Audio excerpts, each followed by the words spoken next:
सत्तेची झूल अंगावर घालून फिरणाऱ्या लोकांच्या डोळ्यावर नेमकी कोणती काळी पट्टी बांधली गेली? जनतेच्या पैशाचा असं रोज वाटोळं होत असताना सत्तेची नशा डोक्यात चढलेले हे लोकप्रतिनिधी साधी चौकशी करायला सुद्धा पुढे येत नाहीत. महाराष्ट्रात गतिमान शासनाचा ढोल आणि तुतारी वाजवली जाते, पण सरकार कितीही गतिमान असू द्या, मुखेड पंचायत समितीचे अधिकारी मात्र या गतिमानतेला असा काही ब्रेक लावतात की विकास पुढच्या गिअरमध्ये जाण्याऐवजी थेट गावातील नालीत सडलेल्या कचऱ्यामध्ये येऊन थांबतो. पंतप्रधान एका बाजूला हातात झाडू घेऊन देश चकाचक करण्याचे स्वप्न पाहतात.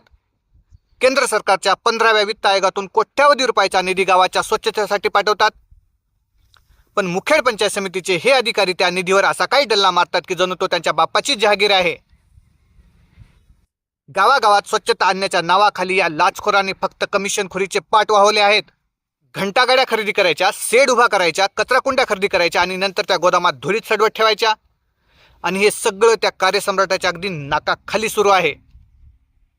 पहिल्या टप्प्यात गाव पातळीवर घनकचरा व्यवस्थापन ही यंत्रणा पूर्णपणे फेल ठरली. हे आंधळ्यांनाही ठाऊक होतं. तरी सुद्धा कमिशनखोरीच्या पैशावर डोळे ठेवून नवीन गावांना मंजुरी देणारे हे अधिकारी जनतेच्या पैशाची द्रोह करणारे आणि टोकाचा नाकर्तेपणा दाखवणारे आहेत. या भ्रष्ट अधिकाऱ्यांना आणि या सत्तेच्या नशेत चूर असलेल्या यंत्रणेला कुंभकर्णी झोपेतून जाग करण्यासाठी मी येत्या 15 ऑगस्टला अमरण उपोषणाला बसण्याचा निर्णय घेतला आहे.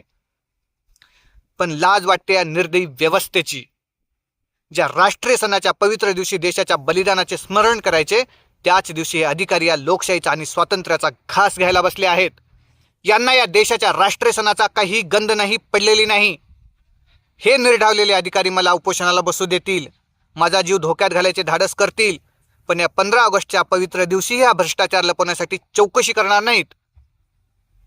जर प्रशासनाला आणि या सत्तेच्या जोरावर झोपलेल्या कार्यसम्राटांना त्यांची जागा दाखवली नाही तर हे लोक जनतेच्या हक्काचा घास असेच खात राहतील. 2-2 महिने चक्रा मारूनही जर ही नाकर्ती यंत्रणा चौकशी करत नसेल तर या प्रशासकीय अनास्थेचे आणि भ्रष्टाचाराचे वाघोरे संपूर्ण महाराष्ट्राच्या वटुकलावर आणल्याशिवाय मी मागे हटणार नाही.